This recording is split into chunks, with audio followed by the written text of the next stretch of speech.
بسم اللہ الرحمن الرحیم۔ میں نے عرض کیا یا رسول اللہ صلی اللہ علیہ وسلم، فرمائیے اگر آپ کسی وادی میں اترے اور اس میں ایک درخت ایسا ہو جس میں اونٹ چر گئے ہوں، اور ایک درخت ایسا ہو جس میں کچھ بھی نہ کھایا گیا ہو، تو آپ اپنا اونٹ ان درختوں میں کس درخت میں چرائیں گے؟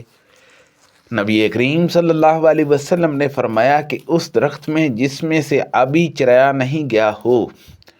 ان کا اشارہ اس طرف تھا کہ رسول اللہ صلی اللہ علیہ وسلم نے ان کے سوا کسی کماری لڑکی سے نکاح نہیں کیا۔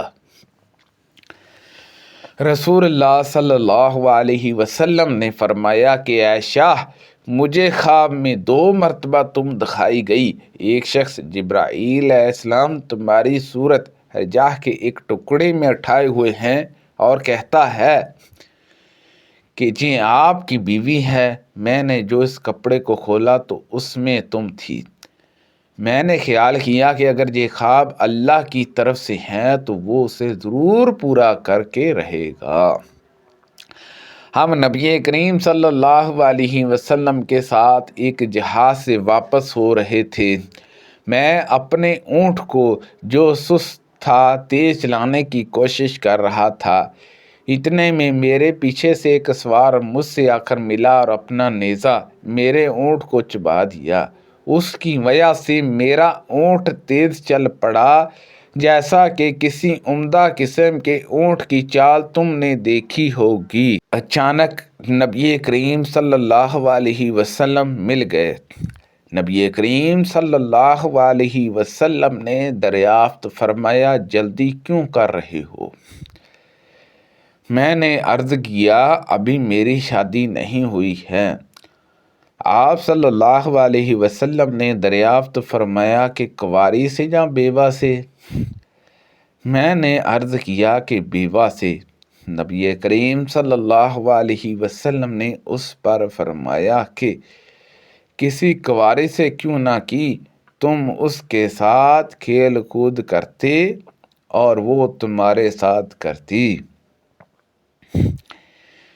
بیان کیا کہ پھر جب ہم مدینے میں داخل ہونے والے تھے تو آپ صلی اللہ علیہ وسلم نے فرمایا کہ تھوڑی دیر ٹھہر جاؤ اور رات ہو جائے تب داخل ہونا، کہ پریشان بالوں والی کنگن کروالے اور جن کے شوہر موجود نہیں تھے وہ اپنے بال صاف کر لیں۔ میں نے شادی کی تو نبی کریم صلی اللہ علیہ وسلم نے مجھ سے دریافت فرمایا کہ کس سے شادی کی ہے؟ میں نے عرض کیا کہ ایک عورت سے۔ آپ صلی اللہ علیہ وسلم نے فرمایا، کنواری سے کیوں نہ کی کہ اس کے ساتھ تم کھیل کود کرتے؟ محراب نے کہا کہ پھر میں نے نبی کریم صلی اللہ علیہ وسلم کا یہ ارشاد عمرو بن دینار سے بیان کیا تو انہوں نے کہا کہ میں نے جابر بن عبداللہ رضی اللہ عنہما سے سنا ہے۔ مجھ سے انہوں نے نبی کریم صلی اللہ علیہ وسلم کا فرمان اس طرح بیان کیا کہ رسول اللہ صلی اللہ علیہ وسلم نے مجھ سے فرمایا کہ تم نے کسی کنواری عورت سے شادی کیوں نہ کی کہ تم اس کے ساتھ کھیل کود کرتے اور وہ تمہارے ساتھ کھیلتی۔ نبی کریم صلی اللہ علیہ وسلم نے عائشہ رضی اللہ عنہا سے شادی کے لیے حضرت ابو بکر صدیق رضی اللہ عنہ سے کہا۔ ابو بکر رضی اللہ عنہ نے نبی کریم صلی اللہ علیہ وسلم سے عرض کی کہ میں آپ کا بھائی ہوں تو عائشہ سے کیسا نکاح کریں گے؟ نبی کریم صلی اللہ علیہ وسلم نے فرمایا کہ اللہ کے دین اور اس کی کتاب پر ایمان لانے کے رشتے سے تم میرے بھائی ہو اور عائشہ میرے لیے حلال ہے۔ نبی کریم صلی اللہ علیہ وسلم نے فرمایا کہ اونٹ پر سوار ہونے والی عرب عورتوں میں بہترین عورت قریش کی صالح عورت ہوتی ہے۔ جو اپنے بچے سے بہت زیادہ محبت کرنے والی اور اپنے شوہر کے مال و اسباب میں اس کی بہت عمدہ نگہبان و نگران ثابت ہوتی ہے۔ نبی کریم صلی اللہ علیہ وسلم نے فرمایا کہ اونٹ پر سوار ہونے والی عرب عورتوں میں بہترین عورت قریش کی صالح عورت ہوتی ہے، جو اپنے بچے سے بہت زیادہ محبت کرنے والی اور اپنے شوہر کے مال و اسباب میں اس کی بہت عمدہ نگہبان و نگران ثابت ہوتی ہے۔ نبی کریم صلی اللہ علیہ وسلم نے فرمایا کہ جس شخص کے پاس لونڈی ہو وہ اسے تعلیم دے اور خوب اچھی طرح دے، اسے ادب سکھائے اور پوری کوشش اور محنت کے ساتھ سکھائے، اور اس کے بعد اسے آزاد کر کے اس سے شادی کر لے تو اسے دوہرا ثواب ملتا ہے۔ اور اہل کتاب میں سے جو شخص بھی اپنے نبی پر ایمان رکھتا ہو اور مجھ پر ایمان لائے تو اسے دوہرا ثواب ملتا ہے، اور جو غلام اپنے آقا کے حقوق بھی ادا کرتا ہے اور اپنے رب کے حقوق بھی ادا کرتا ہے اسے دوہرا ثواب ملتا ہے۔ عامر شعبی نے اپنے شاگرد سے اس حدیث کو سننے کے بعد کہا کہ بغیر کسی مشقت اور محنت کے اسے سیکھ لو۔ اس سے پہلے طالب علموں کو اس حدیث سے کم کے لیے بھی مدینے تک کا سفر کرنا پڑتا تھا۔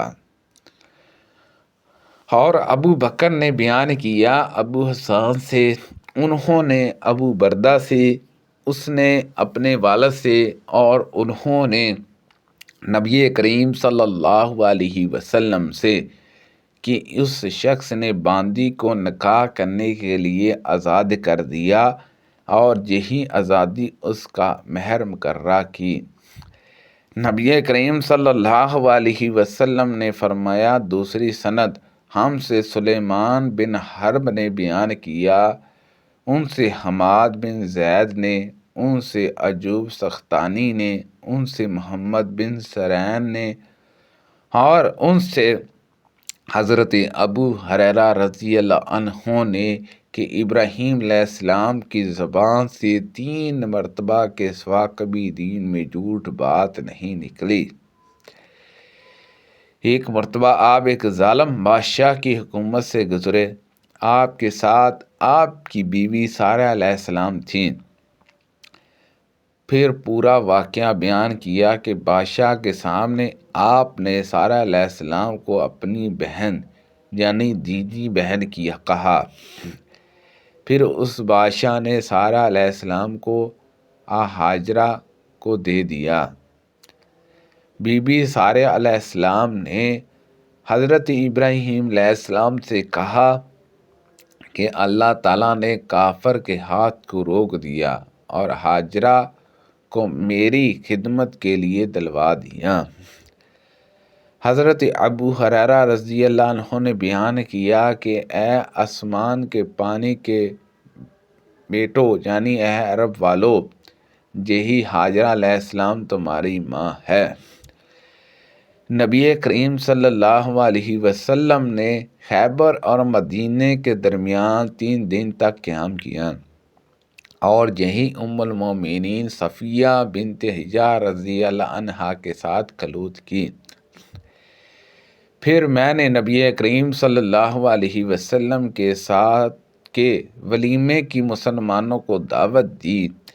اس دعوت ولیمہ میں نہ تو روٹی تھی اور نہ گوشت تھا، دسترخوان بچھانے کا حکم ہوا اور اس پر کھجور، پنیر اور گھی رکھ دیا گیا، اور یہی نبی کریم صلی اللہ علیہ وسلم کا ولیمہ تھا۔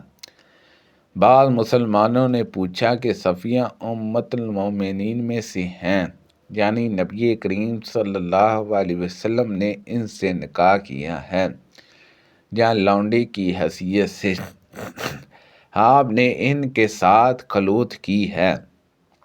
اس پر کچھ لوگوں نے کہا کہ اگر نبی کریم صلی اللہ علیہ وسلم ان کے لیے پردے کا انتظام فرمائیں تو اس سے ثابت ہوگا کہ وہ امت المومنین میں سے ہیں، اور اگر ان کے لیے پردے کا اہتمام نہ کریں تو اس سے ثابت ہوگا کہ وہ لونڈی کی حیثیت سے آپ کے ساتھ ہیں۔ پھر جب کوچ کرنے کا وقت ہوا تو نبی کریم صلی اللہ علیہ وسلم نے ان کے لیے اپنی سواری پر بیٹھنے کے لیے جگہ بنائی اور ان کے لیے پردہ ڈالا تاکہ لوگوں کو وہ نظر نہ آئیں۔ سبحان اللہ عز و جل۔ اللہ پاک سے دعا ہے کہ اللہ پاک ان حدیثوں پر عمل کرنے کی توفیق عطا فرمائے۔ اللہ پاک ہم سب کو صحت و تندرستی عطا فرمائے۔ کو پڑھنے میں غلطی کوتاہی ہو گئی ہو تو اللہ پاک معاف فرمائے۔ صدقہ جاریہ سے زیادہ لوگوں تک شیئر کیجیے، آمین بجاہ النبی الامین صلی اللہ علیہ وسلم۔